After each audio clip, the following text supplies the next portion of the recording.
interview on Homeless Awareness Outreach Week. Morse Day and Dr. John Tracy encouraged the entire community to, including local businesses, to lend a helping hand to solve the problem rather than just complaining about the situation. So what can the community do as a whole to help in the fight against homelessness?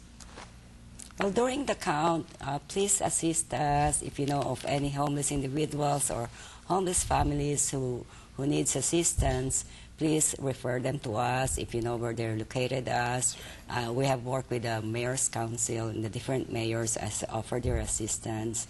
So please be there, and if you see us there, just let us know that where the homeless are. Mm-hmm. And different businesses have donated different things to different clothing, different items, different things like that to help out. So it's not that they aren't already helping many people in many ways, but the need is there to do more in different ways, and especially financially too, to help pull together local some businesses of these help out more with that? They really could, I think, depending on how they're organized, where their base is, all of that kind of stuff. But it makes a difference, a huge difference.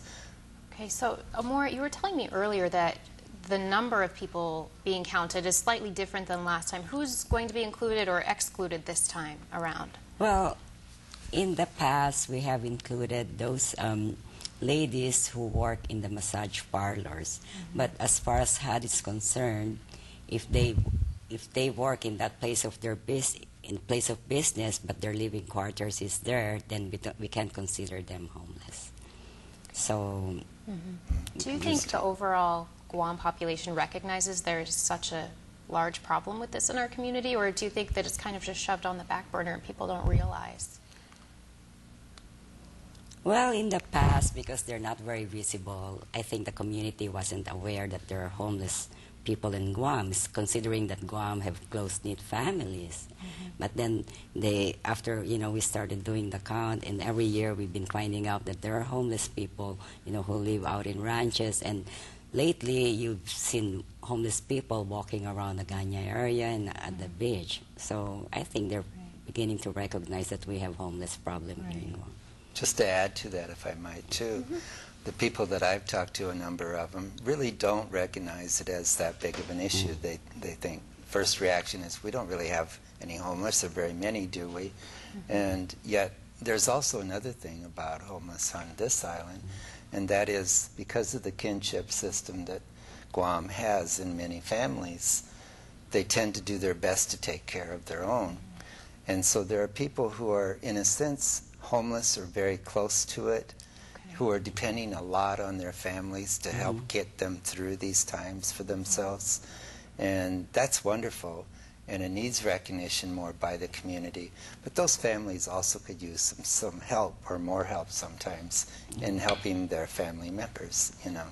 Yeah. So would you say that the homeless population is definitely rising then? And what are maybe some of the contributing factors most commonly for a person to become homeless? Well, the Salvation Army has been doing a homeless outreach every month, and the reports that they have put together, it seems that the numbers is increasing. And I guess one of the causes is maybe the cost of living too, and of course drugs for some. So.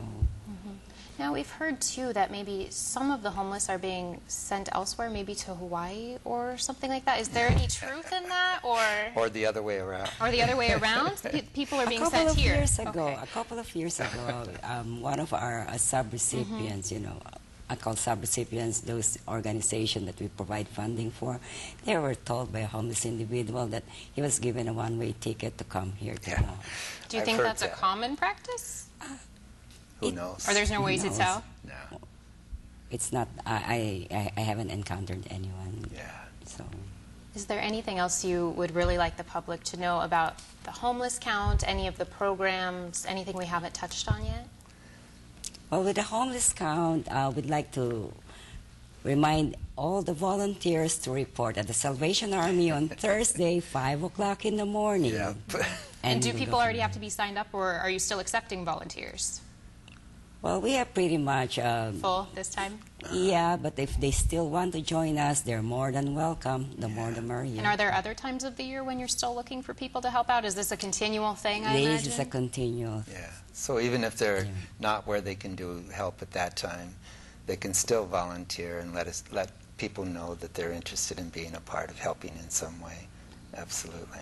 Yeah. What are you most in need of, maybe? Are you most in need of donations, money-wise or item-wise? What are you always looking for? Well, it's usually the nonprofit organization because they're the ones who directly meet the homeless individuals. And yes, they would always, welcome donations. But me, as a program person, I would like to encourage everyone to join us in the Homeless Coalition. We need new ideas. We need people's input. We need, not only organization, but individuals as well, because we have formerly homeless individuals, homeless advocates who are members of the coalition. And it would help, for us to be able to improve our programs. And why should people volunteer? Why should this be an important topic to them? Because homelessness is a social problem. It affects all of us in different ways. Absolutely. In what kind of ways does it affect us?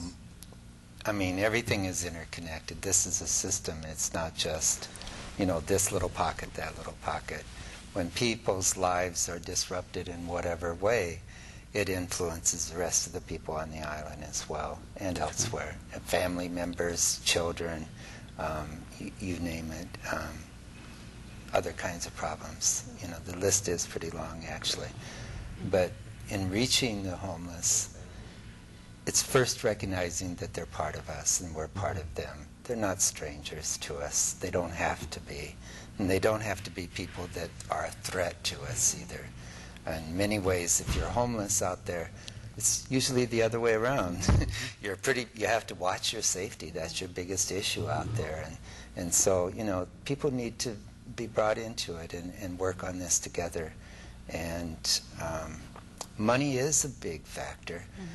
We need the government to put priority on it more. We need individuals, we need businesses to partner and help address things that are community-wide or island-wide problems. Do you know about how many volunteers maybe you have right now, and what maybe in your eyes is the perfect volunteer to help out? We have about 90-some volunteers, and we wanted to have 100, so as we'll have backups. Yeah, because is this a huge commitment for people, or can they kind of pick and choose what's flexible in their schedule? We actually asked them in which village will they be more familiar with, so it wouldn't be difficult for them to navigate if in case they're assigned in that village. Okay. Anyone wishing to help the Guam Homeless Coalition can contact them by calling the Salvation Army at 477-9872. We'll be right back to close out the show after this commercial break.